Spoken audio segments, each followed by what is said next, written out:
के हुन्छ यदि रातारात संसारका सबै ब्याङ्कका खाताहरू असुरक्षित भयो भने? के हुन्छ यदि तपाईँका पर्सनल डाटा तपाईँको पासपोर्ट बिना ह्याकरहरूले खोल्न सक्ने भयो भने? के हामीले चलाउँदै गरेको इन्टरनेटको सुरक्षा प्रणाली केही वर्षमै बेकार हुन सक्छ त? के एउटा नयाँ प्रविधि क्वान्टम कम्प्युटर मानव सभ्यताको सबैभन्दा ठुलो डिजिटल सङ्कट बन्न सक्छ त?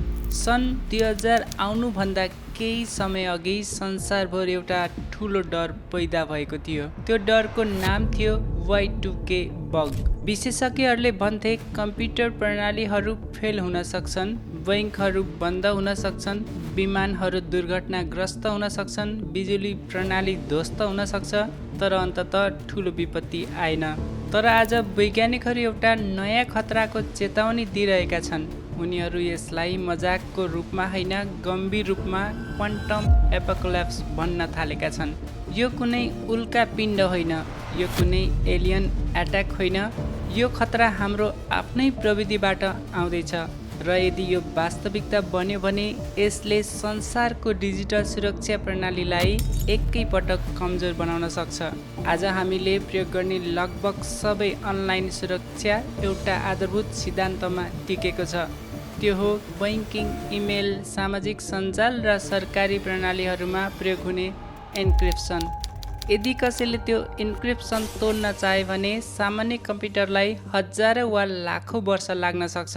यही कारणले हामी अनलाइन सुरक्षा महसुस गर्छौँ, तर क्वान्टम कम्प्युटर सामान्य कम्प्युटर जस्तो होइन। हामीले प्रयोग गर्ने कम्प्युटरमा बिट हुन्छ। बिटको मान या त 0 हुन्छ या त 1 हुन्छ, तर क्वान्टम कम्प्युटरमा क्युबिट हुन्छ। क्युबिट एकै समयमा 0 र 1 दुवै अवस्थाको मिश्रणमा रहन सक्छ। यसलाई सुपरपोजिसन भनिन्छ।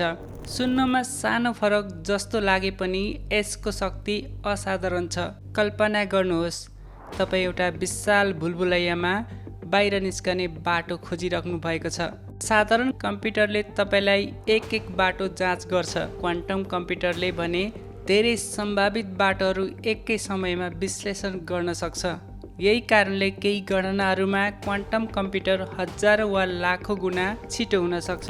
सन् 1994 मा गणितज्ञ पिटर सोरले एउटा एल्गोरिदम प्रस्तुत गरे, सोर एल्गोरिदम। यो एल्गोरिदमले ठुलो सङ्ख्याको फ्याक्टराइजेसन अत्यन्तै छिटो गर्न सक्छ।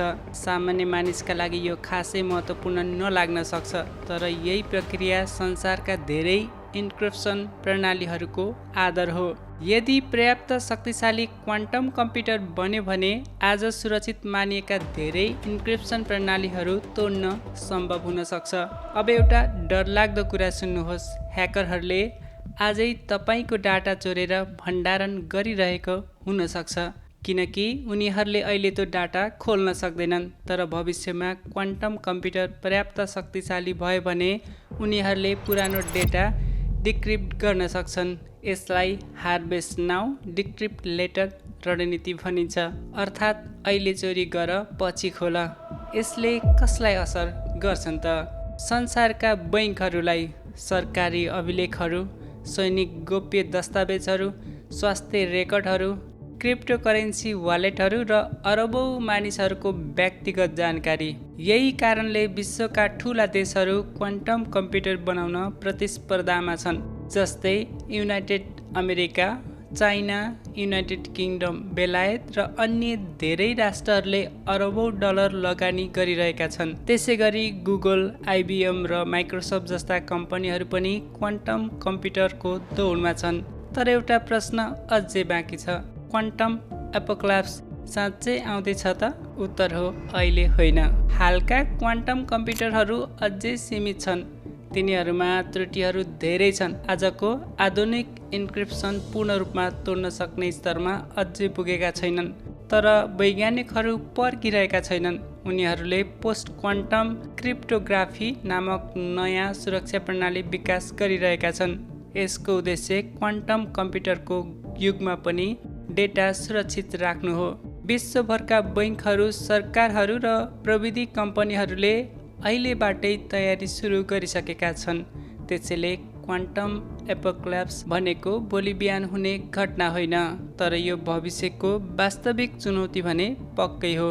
Y2K ले संसारलाई सम्भावित सङ्कटको डर देखाएको थियो। क्वान्टम कम्प्युटरले भने हाम्रो डिजिटल संसारको आधारभूत सुरक्षा प्रणालीलाई नै चुनौती दिइरहेको छ र सायद मानव इतिहासमा पहिलो पटक हामी एउटा यस्तो मेसिन निर्माण गर्दैछौँ जसले हामीले आफै बनाएको डिजिटल ताला खोल्न सक्ने क्षमता राख्छ। अब प्रश्न तपाईँको लागि, क्वान्टम कम्प्युटर मानव सभ्यताको सबैभन्दा ठुलो आविष्कार बन्नेछ कि सबैभन्दा ठुलो साइबर चुनौती? यस्तै भिडियो हेर्नको लागि मेरो च्यानललाई सब्स्क्राइब गर्न नबिर्सिनुहोला।